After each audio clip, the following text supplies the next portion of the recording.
Might as well get that new drum part in too while we're doing it.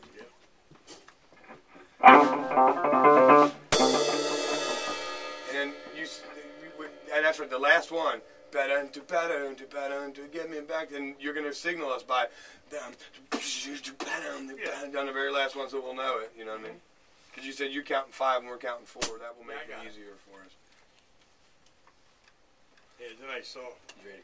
Yep, ready. Is everything going? Cool.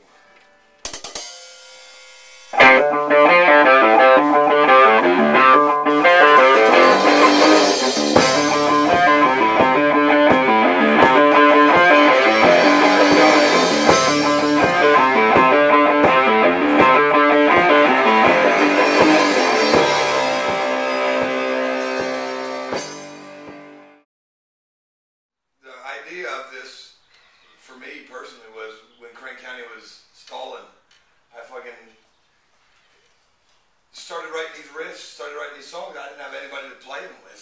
I was like, man, this sucks. You know, I really started writing music for the Crank County album, and I had, 3 or 4 tracks that wound up being a part of the first demo that we did, and it was just a natural progression for me. I mean, he was playing in a house band with me, and I said, well, shit, since we're doing covers anyway, why don't we start putting some of these original shits together, you know? And of course, over time, we put the record together with, with Jake and stuff. He was playing with us, and that didn't pan out. But as the progression of this new record, is our debut album, the ideas just kept flowing. And once I got the realization that Crank County wasn't going to happen anymore, I said, this is going to go full steam ahead with this. And so I had a whole back catalog of just a bunch of riffs with some vocals to it. Of course, meeting up with Jay and getting some ideas with some vocal melodies and working some arrangements out with Pops. I just kind of started coming together. All the songs just started coming together.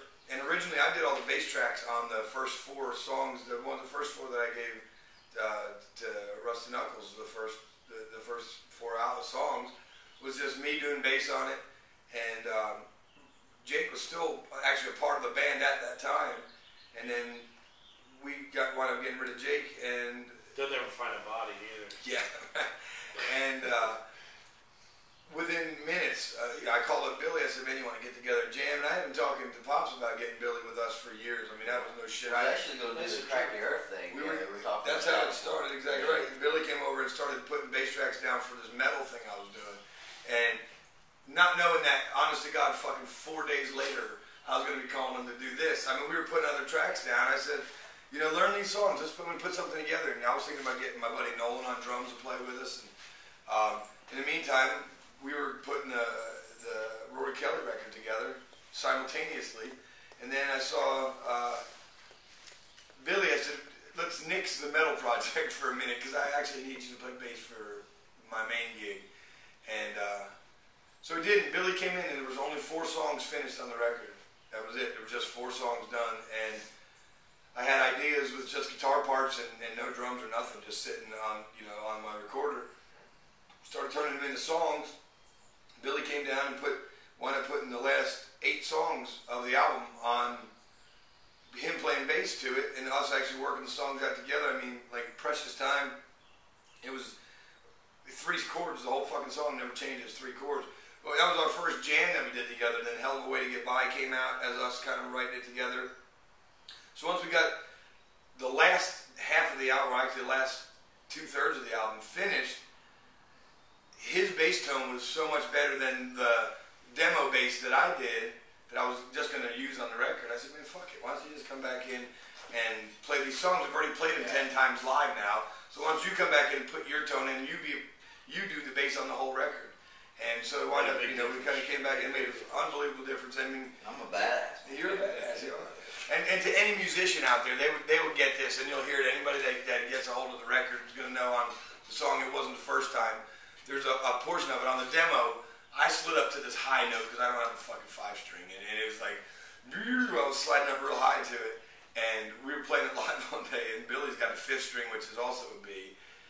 And he went down, down, down, down, down, and he hit like this note that was like a fucking note that the guy from horn would hit that was so goddamn low.